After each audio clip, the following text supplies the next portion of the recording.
Bonjour ladies and gentlemen et nouveaux visiteurs sur la chaîne YouTube. Ici Mr Flamingo et bienvenue pour cette vidéo critique de Independence Day Résurgence. Comme vous avez pu le constater, je suis tout seul. Et pourquoi je dis ça? Eh bien parce que sur la miniature, il y a aussi mon ami Oli.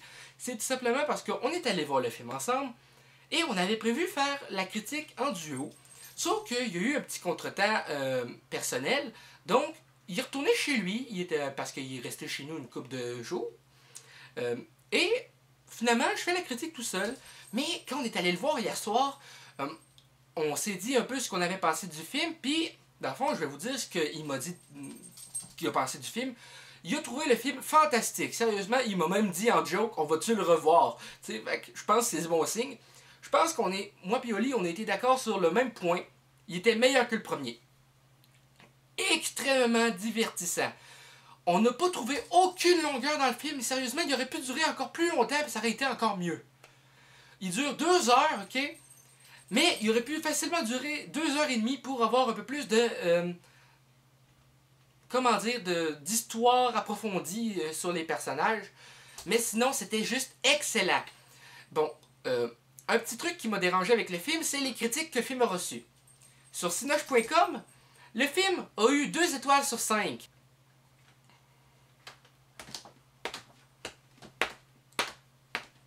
Ah, ma tête! Oh, ça va pas améliorer mon mot de tête. Oh! 2 étoiles sur 5! Come on! Puis à la fin de la critique, okay, tout en bas, ça dit Will Smith avait compris que une suite à Independence Day n'était pas une bonne idée. Peut-être aurions-nous dû l'écouter. C'est parce que lui, il voulait faire le film. La seule raison pourquoi il n'a pas fait le film, c'est parce qu'il demandait 50 millions de dollars en salaire. C'est quoi, il se prend pour Robert Downey Jr.? T'es pas Iron Man, toi, câlisse? Dans une actualité sortie sur Internet avant la sortie du film, ben évidemment, puisque le film est sorti tout récemment au Québec et aux États-Unis, ça disait que le personnage joué par Will Smith et son personnage de Steven Hiller est décédé en testant un prototype de vaisseau construit grâce à la technologie alien, récupérée après les événements du premier film.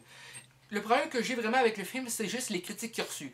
Parce que je ne trouve pas un seul point négatif vraiment au film. Ce n'est qu'il aurait dû être plus long. Parce que le reste, c'était juste formidable. Il y a de l'action, il y a de l'humour.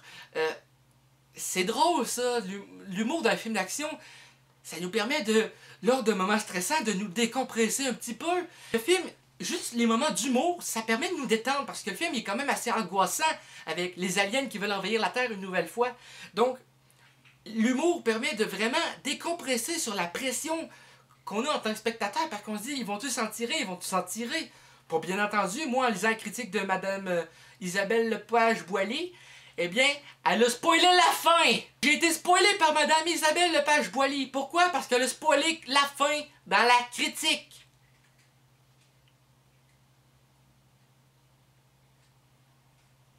Tu le vois-tu, mon doigt d'honneur? Non, mais sérieusement, pourquoi spoiler en critique la fin? Sinon, comme je le disais, le film, il est vraiment le fun, il est regorgeant d'humour. Les personnages, on va parler des personnages, ils sont excellents. Il y a le personnage de Jeff Goldblum qui est de retour, évidemment. Wouhou! Genre, un des seuls personnages avec les scientifiques puis l'ex-président des États-Unis qui sont de retour. Ils ont changé d'acteur pour quelques personnages, dont elle qui faisait la fille du président. Avant, si je ne me trompe pas, elle était interprétée par Mae Whitman. Maintenant, elle est interprétée par Maika Monroe. Ce nom-là, il me dit rien, je l'ai jamais vu à quelque part, cette actrice-là en tout cas, mais en tout cas, elle jouait très très bien. Liam Hemsworth joue le personnage principal de Jake. J'ai oublié son nom de famille. Mais enfin bref, c'est pas ça l'important.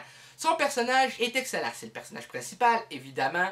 Le personnage de Jesse Usher, qui joue maintenant le fils de Will Smith dans cette suite. Avant, il était interprété par un autre acteur, je ne me rappelle plus de son nom. Le film met en scène également des nouveaux personnages. Et c'est pas plus mal que ça, parce que ça apporte beaucoup d'humour au film, les nouveaux personnages qui sont présentés. C'est un groupe d'enfants, surtout, qui sont pris en